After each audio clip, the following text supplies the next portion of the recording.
오늘 우리에게 주시는 하나님 아버지의 말씀은 에베소서 1장 19절에서 23절까지입니다. 에베소서 1장 19절에서 23절까지 제가 봉독해 드리겠습니다.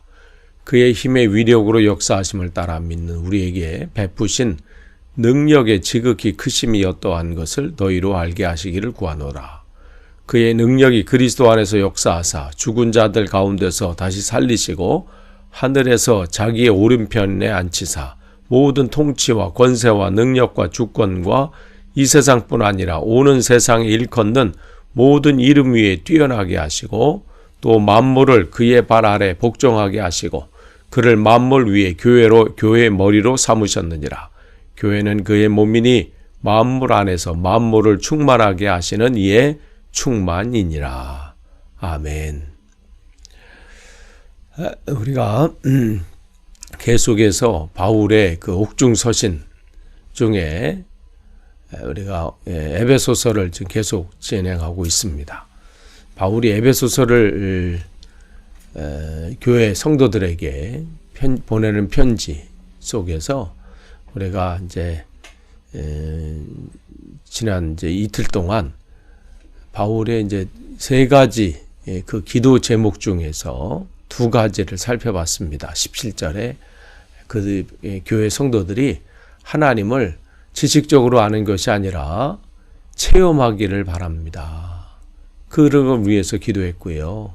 그 다음에 어제 교회 성도들이 자기들을 하나님께서 부르신 목적이 뭔지, 또한 부르신 것으로 끝나는 게 아니라 하나님께서 그들을 위해서 예배해 놓으신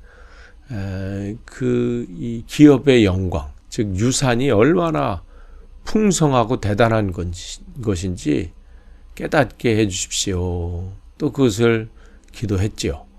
오늘 19절부터 나오는 내용은 세 번째 기도의 제목이에요. 그들에게 우리에게 베푸신 능력의 지극히 크심이 어떠한 것을 너희로 알게 하시길 원하노라. 그러니까 하나님의 능력이 얼마나 대단한지 이미 우리에게 베푸신 그 하나님의 은혜를 깨닫기를 원하는 거죠. 이걸 알 때 어떻게 해요? 동일하게 지금도 그 능력으로 우리를 입히실 것이고 또 앞으로의 삶 속에도 우리를 홀로 놔두지 아니하시고 하나님의 능력 가운데 우리를 보호하시고 인도하실 것이라는 확신을 갖게 되는 것이죠. 그러니까 지금 바울은 지금껏 우리의 삶 속에 순간순간마다 개입하시고 인도하셔서 하나님의 능력으로 채우심을 알게 하기를 또 기도하고 있습니다. 이미 하나님께서는 예수 그리스도의 부활 사건을 통해서 하나님의 능력이 얼마나 크신지를 알려주시고 또한 그것을 통해서 모든 사단의 권세와 악의 세력을 정복하시고 그 안에서 승리하게 하신 그 주님의 은혜가 얼마나 큰지를 우리는 알고 있지요.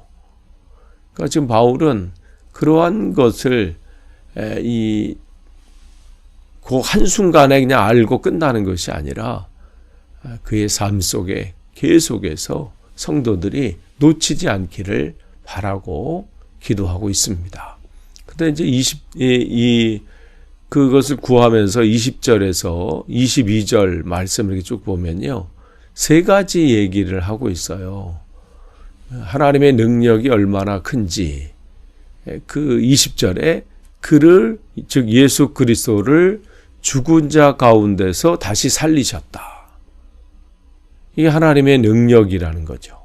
하나님의 능력이 얼마나 대단한지, 그를 죽은 자 가운데서 다시 살리셨다. 또한 살리신 것뿐만 아니라 어떻게 해요? 모든 악한 세력, 사단의 권세가 사로잡는 게 죽음 아니겠어요? 그 죽음에서 살리신 것만 끝나는 게 아니라 그를 하늘에 하나님 우편에 앉히시고 그냥 앉히시고 끝난 것이 아니라 21절에 뭐라고 말씀하세요? 모든 통치와 권세와 능력과 주권과 이 세상뿐 아니라 오는 세상 일컫는 모든 이름 위에 뛰어나게 하셨다. 그 하나님의 약속이 온전히 성취되는 거죠. 마태복음 4장에 보면 이 주님께서 이 시험받는, 사단에게 시험받는 장면이 나오잖아요. 거기에 사단의 세 번째 유혹이 뭔가요? 나에게 경배하면 이 땅의 모든 권세를 주겠다. 그런데 예수님의 삶의 원칙은 분명하죠. 하나님의 뜻이 아니면, 하나님의 방법이 아니면 아무것도 하지 아니하시는 거예요. 그렇게 올곧게 주님의 뜻을 붙잡고 살아가시는 삶의 모습 속에서 주님께서 허락하신 것이 모든 이름 위에 뛰어나게 하시고 이 세상과 오는 세상의 모든 권세와 능력과 그 모든 것을 허락하신 것이죠. 이것을 통해서 우리에게 보여주시는 것은 뭐예요? 주님의 약속을 믿고 오늘도 올곧게 그 믿음의 길을 걷는 자들에게 예배해 주시는 그 은혜가 얼마나 큰지, 그것을 예수님을 통해서 맛보도록 하신 거죠. 이 하나님의 전능하심이에요. 하나님이 말씀하신 것은 분명하게 이루어진다는 사실을 우리에게 보여주고 계십니다. 참 우리가 살아가면서 우리가 이 정복할 수 없는 것들이 바로 죽음과 악의 문제입니다. 그런데 하나님께서 예수 그리스도를 통해서 이 모든 것을 통치하고 주장하고 정복한 분이 누구인지를 분명하게 우리에게 보여주십니다. 이것은 세상의 힘으로 할 수 없는 것이죠. 세상은 끊임없이 이 부분을 이기려고 해요. 죽음의 문제를 극복하려고 하고 악의 문제를 해결해 보려고 하지만 그래서 다양한 무슨 위원회를 만들고 뭘 하고 또 뭐 연구하고 해서 악의 문제나 또 이 죽음의 문제를 해결하려고 하지만 인간이 할 수 없는 부분이죠. 그것을 주님께서 우리 예수 그를 통해서 우리에게 보여주셨습니다. 네, 그 말씀이 여기 보면 22절에 보면 또 만물을 그 발 아래 복종하게 하시고 그를 만물 위에 교회의 머리로 삼으셨다. 그러니까 교회의 머리, 즉 이 부분에 우리가 주목해 볼 필요가 있습니다. 근데 예수님을 교회의 머리로 삼으셨고 또 23절 보면 교회는 그의 몸이니 만물 안에서 만물을 충만하게 하시는 이의 충만이니라. 이 말은 뭐냐면 교회는 그리스도의 몸이고 그 만물, 이 세상의 모든 것을 충만하게 하시는 예수 그리스도의 충만이 교회 안에 임재해 있음을 밝히시는 거죠. 그러니까 이것을 말씀하면 이것은 교회의 본질이 뭔지, 교회의 정체성에 대해서 설명하고 있습니다. 그러니까 교회는 그리스도로 충만해져야 된다는 거예요. 즉 이것은 교회가 그리스도로 채워져야 한다는 것이죠. 그러니까 교회는 건물이 아니에요. 눈에 보이는 그 예배당 건물, 이게 아니라 교회는 그리스도로 충만한 사람들의 그 사람들이 교회인 거죠. 그러니까 저도 교회고 여러분도 교회고. 그래서 이 교회된 우리들이 모여서 예배하는 곳. 그래서 그것은 예전에 성전이라 그랬고. 그런데 이 그리스도로 충만한 사람들. 그래서 이 구약 시대, 특별히 사사 시대에는 즉 그들이 출애굽하고 하나님이 약속해 주신 그 땅에 정착했던 그 시대를 사사 시대잖아요. 그 사사 시대에 그리스도로 충만한 사람들의 대표적인 사람이 사사죠. 그들은 하나님의 이 자기 생각대로 자기 경험대로 감정대로 판단하고 분별하고 선택하고 결정한 사람들이 아니라 그들은 하나님의 마음을 가지고 하나님의 주시는 그 마음으로 그 뜻을 행하려고 어떤 일 앞에서도 하나님의 뜻대로 분별하고 선택하고 결정하고 또 판단하고 심판했던 그런 사람들이 사사였습니다. 열왕기 시대, 즉 왕정 시대에 하나님의 이 그리스도로 충만한 사람, 주님의 몸 되어 산 사람, 이 사람들은 누구의 예언자들이죠. 그들은 그 시대에 하나님의 뜻이 잘못된 것 앞에서 타협하지 않았어요. 좋은 게 좋은 거다. 자기 안위만을 따지고 그렇게 살지 않고 하나님이 주시는 말씀을 그대로 그들의 삶을 살았을 뿐 아니라 주님이 하라는 대로 했잖아요. 벌거벗고 다니라고 하면 다녔고 수염을 깎아라면 깎고, 그러니까 그 말씀대로 어떻게 보면 사람들이 볼 때는 기이한 행동들도 서슴지 않았어요. 왜냐하면 주님께서 하라고 하신 거니까.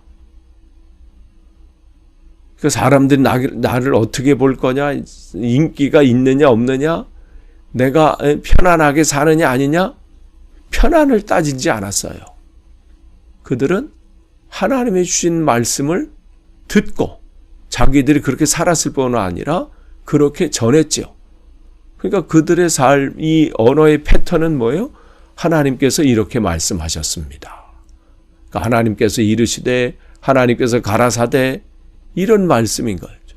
그러니까 그 예언자들은 하나님의 마음으로 충만한 사람, 즉 그리스도로 충만한 사람이에요. 그래서 주님의 몸 되어 산 사람이죠. 그러니까 그들의 삶은 세상 사람들이 바라는 편안한 삶이 아니라 그 말씀대로 행함으로 평안한 삶을 추구한 사람들이었어요. 신약 시대는 주님의 몸 되어 산 사람들이 누구예요? 사도들이죠. 제자들이죠.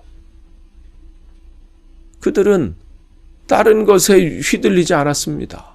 온전히 그 안에서 역사하시는, 그 안에서 말씀하시는 그 주님의 말씀을 붙잡고, 그게 매맞는 일이어도 감옥에 갇히는 일이어도 헐벗는 삶이어도 상관없습니다. 주님의 마음으로 말하고 생각하고 판단하고 결정하고 행동하는 주님의 몸 되어 사는 그러한 사람들이었죠. 이것을 교회라고 합니다. 그러니까 저와 여러분이 이 시대의 교회는 다른 게 아니에요. 주님의 몸 되어 사는 거예요. 우리의 머리 되신 예수 그리스도께서 우리에게 머리가 행동하게 하잖아요.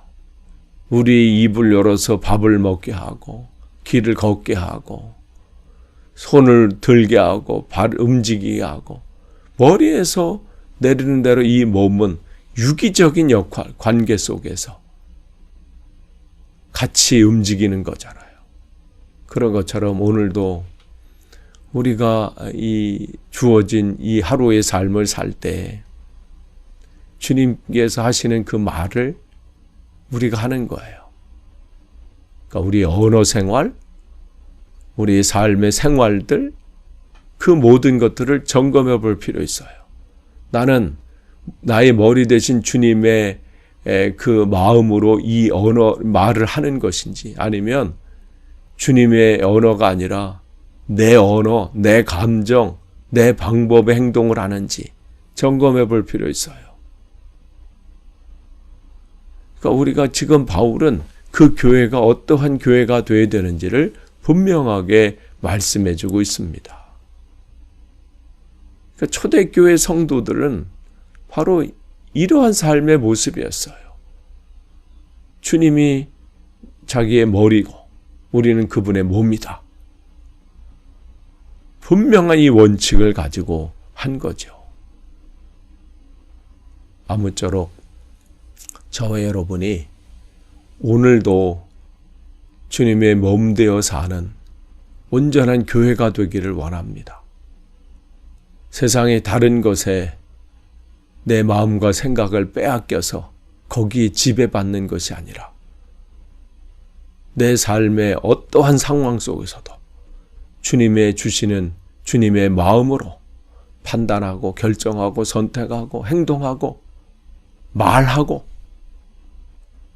그렇게 해서 여러분의 삶이 주님께는 영광이요 여러분에게는 한없는 은혜와 평강이 넘치는 삶이 되시기를 축복합니다. 기도하겠습니다. 하나님 감사합니다. 오늘도 주님의 몸 되어 살기를 원합니다. 내 생각, 내 감정이 아니라 주님의 생각대로, 주님의 뜻대로 결정하고 분별하고 선택하고 행동하는, 또 그렇게 말하는 오늘 하루 되도록 날마다 나는 죽고 주님만 주인 되서 사시는 하루 되게 없어서 예수님의 이름으로 기도하옵나이다. 아멘.